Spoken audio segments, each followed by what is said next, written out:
Oui, je m'appelle Paul Chiboui Chilolo. Je suis enfant de Dieu, premièrement. Deuxièmement, je suis worship leader. Et en termes de profession, je suis journaliste de formation, journaliste professionnel. Je suis aussi célibataire, je peux ajouter ça. Et voilà, c'est un peu ce que je peux dire d'une manière brève concernant ma présentation.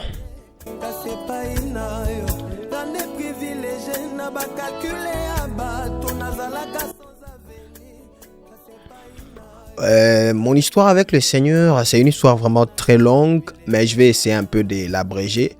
Je pense que je me rappelle, je suis né vraiment dans une famille chrétienne, mais j'avais pas encore eu cette opportunité d'avoir une relation vraiment personnelle, une rencontre personnelle avec le Seigneur. Mais je me rappelle, c'était lorsque j'étais aux humanités, je pense que je devais passer en troisième secondaire.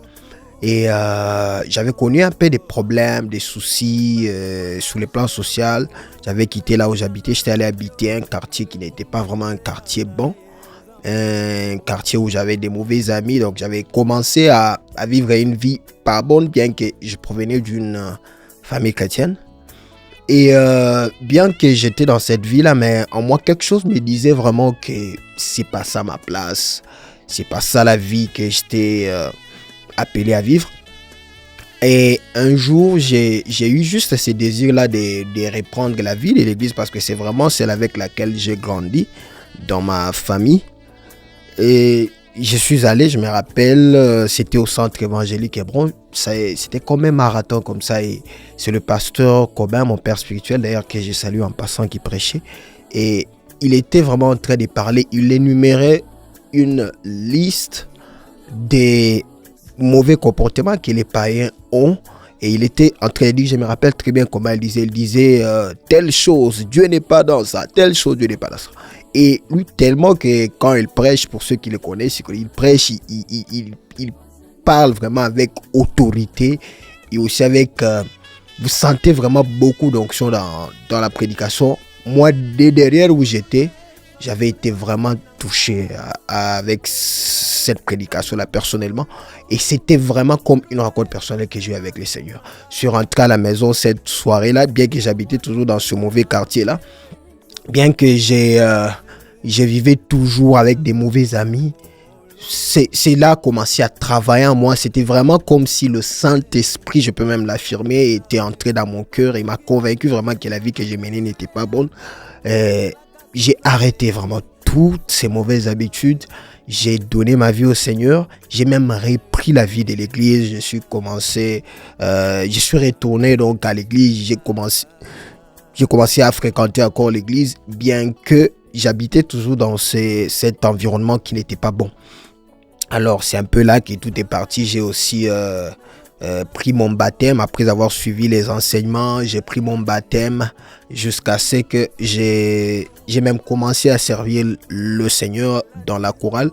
J'ai d'abord commencé par la chorale de la jeunesse et après cela j'avais été sollicité dans la grande chorale de l'église où j'ai passé aussi quelques années. Voilà un peu comment mon parcours d'une manière brève, mais je pense que dans un autre cadre on aura l'opportunité d'en parler avec beaucoup de détails, peut-être au cours d'une autre émission.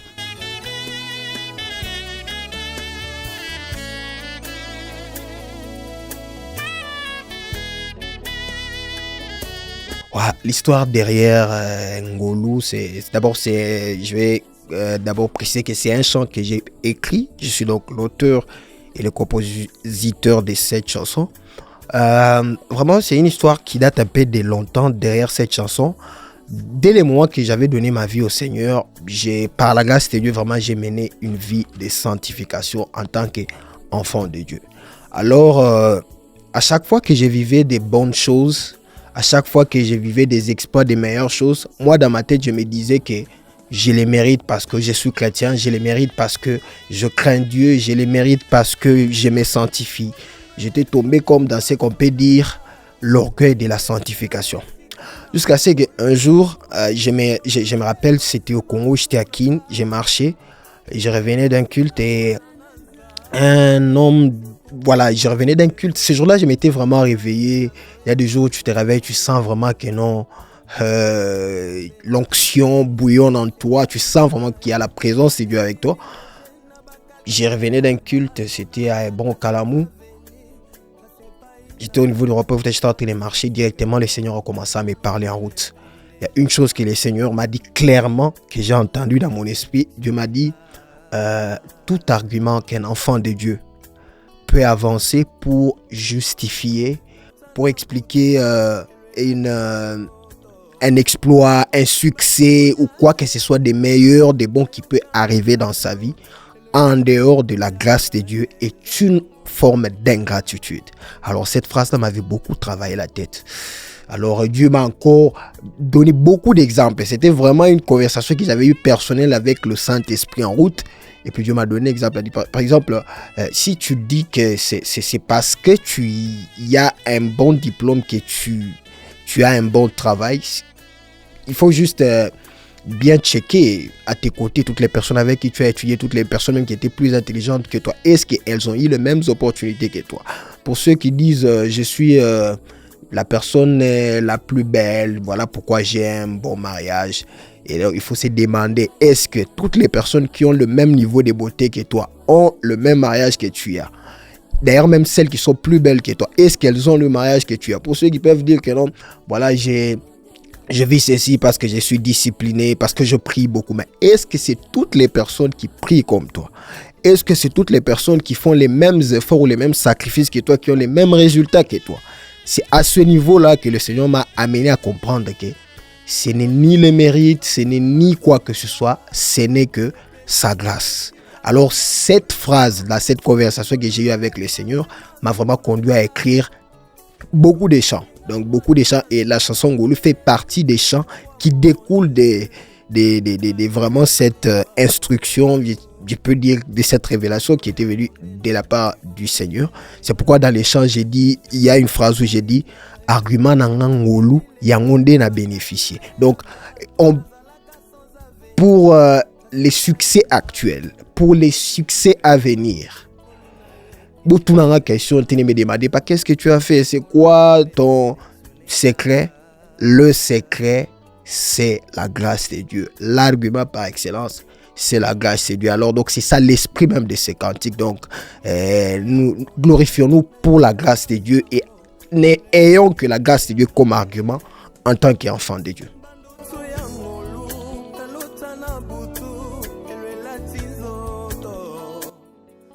Ouais, merci. Alors, concernant le message dans d'autres cantiques que j'ai eu à écrire, le message, je peux d'abord prendre l'exemple de la chanson, la louange dans laquelle j'ai dit, tu m'as trouvé dans les péchés, tu m'as lavé par ton sang, tu m'as exposé devant les gens pour tes chants.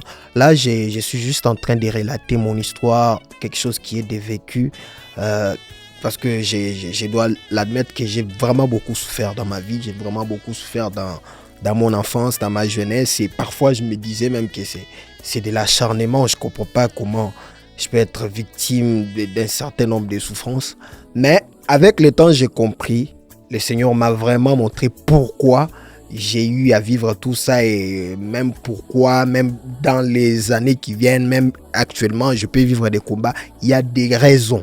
Alors, dès le moment que j'ai compris ça, j'ai compris que c'est vraiment par la grâce de Dieu que je tiens. Donc, alors, je relate l'histoire là de tout, comment Dieu m'a trouvé, ce qu'il fait avec moi aujourd'hui et où il veut m'amener. Ça, c'est le message qui est contenu dans l'un de ces titres-là. Et je fais aussi une affirmation en disant qu'il n'y a aucune condamnation pour ceux qui sont en Christ. Là, j'ai dit victoire, victoire à Jésus notre roi, qui pourra condamner ceux qui sont délivrés, qui marchent dans la sainteté. Donc, c'est une affirmation, c'est une déclaration de foi qui démontre combien je suis convaincu qu'en ayant Jésus dans ma vie, en ayant cru au Seigneur, je suis une nouvelle créature. Toutes les choses anciennes sont passées et je suis devenu enfant de Dieu. Mon grand défaut, ça c'est vraiment une question compliquée. Mon grand défaut, je pense que c'est très clair qu'il n'y a pas de personne parfaite sur Terre. Mais je reconnais parfois mon défaut, je peux dire, c'est la lenteur dans la prise de décision. Ouais, et j'ai compris que c'est lié à l'état de mon cœur. Je suis quelqu'un qui a un bon cœur qui ne supporte pas faire du mal aux gens. Ça, c'est souvent ça. Et parfois, il y a des décisions que je dois prendre qui sont bonnes pour moi-même.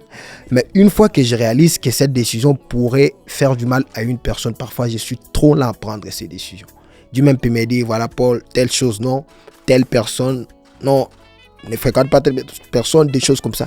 Mais dès le moment que dans mon cœur, après avoir réfléchi, je me rends compte que si je prends cette décision, ça peut à un certain niveau faire mal à telle personne. J'ai toujours de la lenteur, je suis un peu réticent à prendre cette décision-là. Alors, c'est vraiment peut-être ça un défaut et je prie vraiment que le Seigneur m'aide à ce niveau-là parce que parfois, ce que Dieu veut que vous fassiez peut faire mal aux gens et vous êtes obligé de les faire. Donc, c'est un peu ça. Qualité. Ouais, ma qualité, c'est je suis quelqu'un de bien. J'ai un bon cœur. Je suis quelqu'un de bien. J'ai un bon cœur. Je respecte les gens. J'aime les gens. Voilà. Je suis vraiment enfant de Dieu. Enfant de Dieu au vrai sens. Chrétien avec C au majuscule. Donc, je peux dire c'est vraiment ça mes qualités. Et aussi, j'entends souvent me dire que je suis humble. C'est quelque chose pour laquelle je suis très reconnaissant et très fier. Et je prie vraiment que cela soit vrai. Et je demande au Seigneur que parce que un jour j'ai entendu un homme de Dieu qui a dit quelque chose qui m'avait un peu bouleversé. Il disait que l'humilité c'est dans les cœurs. Donc il faut beaucoup plus avoir un cœur humble et ça va automatiquement se manifester. Alors je prie vraiment que cela soit mon partage.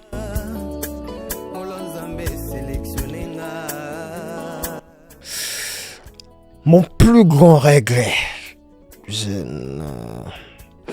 Plus grand regret. Je sais pas. Plus grand regret, vraiment, c'est. Je peux dire.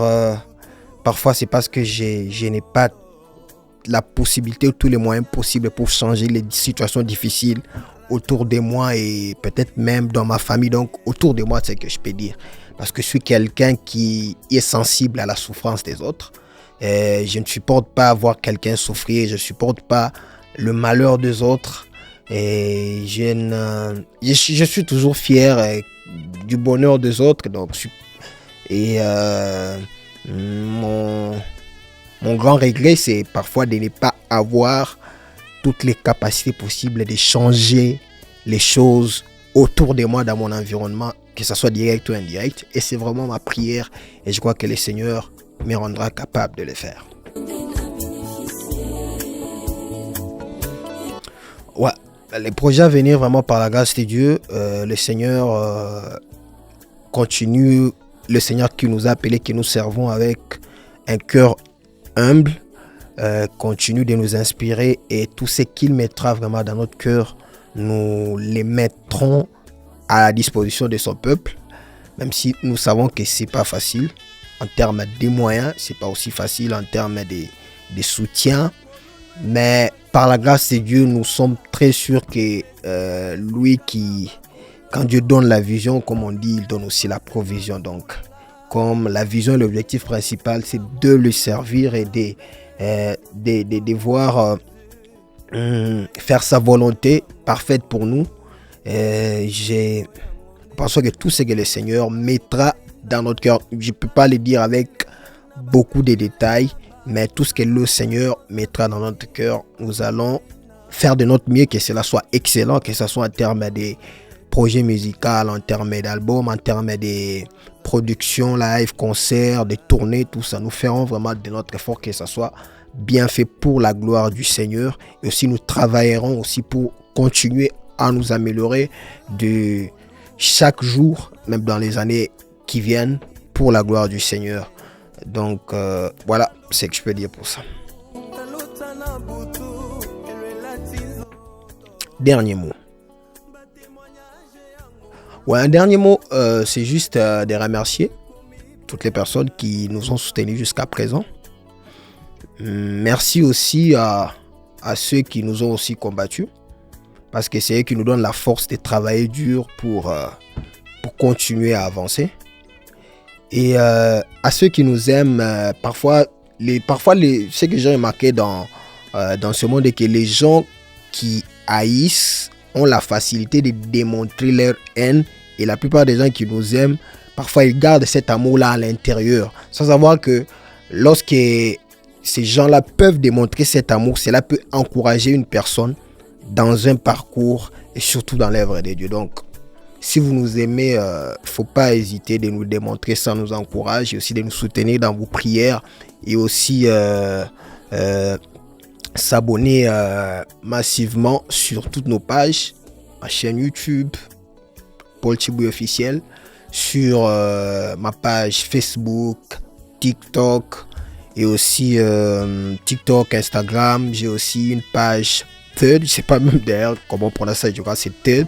Alors, c'est un peu ça, il y a des très bonnes choses qui arrivent par la grâce de Dieu, et nous ferons vraiment notre mieux que cela soit excellent pour la gloire du Seigneur. Merci beaucoup. Merci Afro Diaspo pour l'invitation encore une fois de plus.